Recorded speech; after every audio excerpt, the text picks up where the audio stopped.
Hola, ¿qué tal? Mi nombre es Carlos Castro.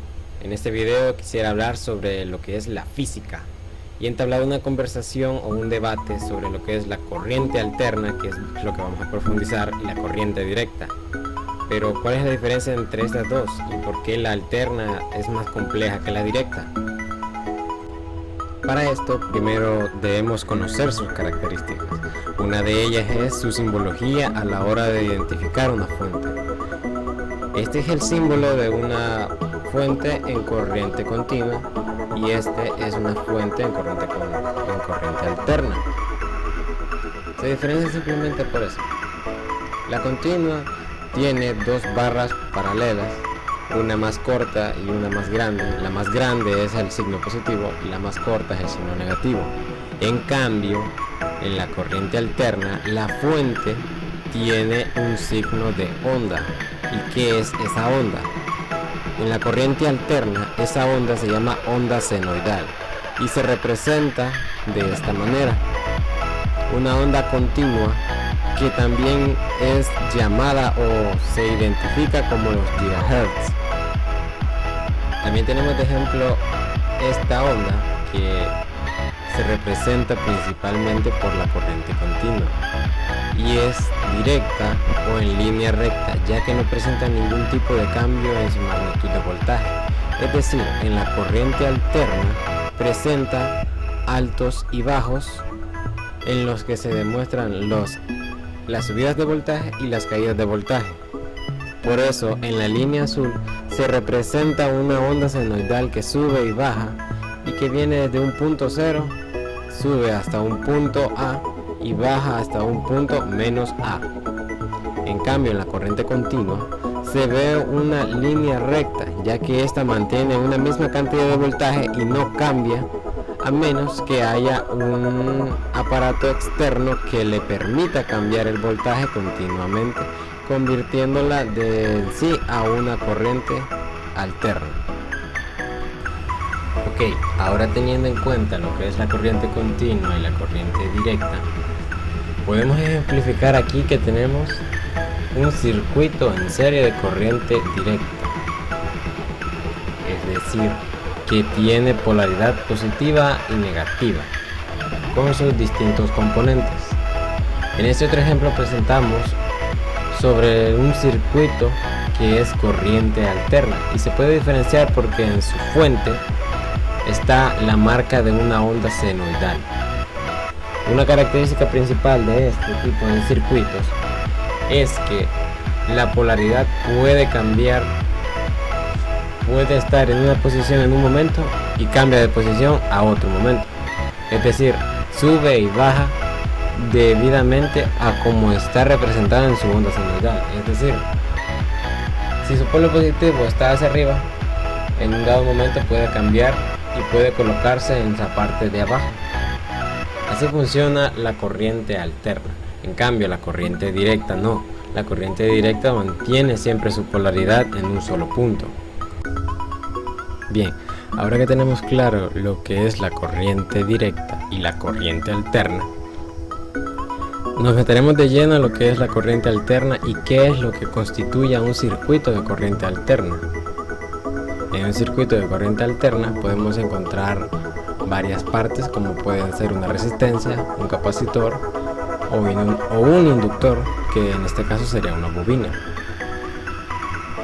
En la corriente alterna, al igual que la corriente directa, está la ley de Ohm, que es voltaje, resistencia e intensidad, pero que en corriente alterna lo llamamos voltaje total, la impedancia, que sería la resistencia, y la intensidad, que sería la corriente total o el amperaje del circuito. Para encontrar algún valor de cualquiera de los objetos que se encuentran en el circuito, es básicamente lo mismo que seguir la ley de Ohm en un circuito de corriente continua, solo que en la corriente alterna influyen múltiples términos más que en la continua, ya que para encontrar la resistencia total, o en este caso que sería la impedancia, que es representada por una Z, se manifiesta a través de la fórmula de la impedancia, que es igual a tener la raíz cuadrada de la resistencia que está en el circuito sumada a la resta de la unidad capacitiva menos la unidad inductiva del circuito. Pero para encontrar la reactancia capacitiva, que en este caso sería con XC, y reactancia inductiva, que se denomina XL, hay múltiples procesos. Para encontrar la reactancia inductiva es igual a 2 por pi por la frecuencia por el inductor. En cambio, para encontrar la reactancia capacitiva, la fórmula que utilizamos es la siguiente: es la fracción de 1 dividida entre 2 por pi por la frecuencia por la capacitancia del circuito, teniendo el resultado así un método por el cual podemos determinar la impedancia y por ende encontrar ya sea voltaje o intensidad del mismo circuito, ya sea paralelo. También en el área de la corriente alterna hay un ángulo de desfase, y ese ángulo de desfase puede identificarse con la siguiente fórmula,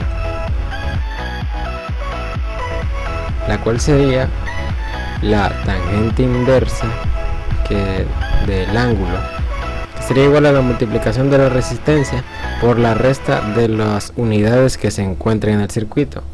Si se encuentra la unidad capacitiva únicamente, sería la multiplicación de la resistencia por la unidad capacitiva, que sería la fracción de 1 entre la reactancia capacitiva. Pero si en un circuito únicamente se encuentra la reactancia inductiva, sería la multiplicación de la resistencia por la reactancia inductiva. Pero en este caso, la fórmula explica que en un circuito, ya sea en serie o en paralelo, teniendo ya las fórmulas anteriormente mencionadas, una vez concluidas, se puede determinar el ángulo de desfase de acuerdo a la multiplicación de la resistencia por la reactancia capacitiva menos la reactancia inductiva. Así podríamos encontrar el ángulo de desfase. Una vez teniendo el resultado de esta multiplicación, se saca la tangente inversa y tendríamos el resultado del ángulo de desfase, que tendría la onda senoidal de nuestro circuito. Bueno, eso ha sido toda mi participación por el momento. Espero que el video les haya servido de algo. Mi nombre es Carlos Castro, fue un gusto haber estado aquí y espero que tengan un buen día.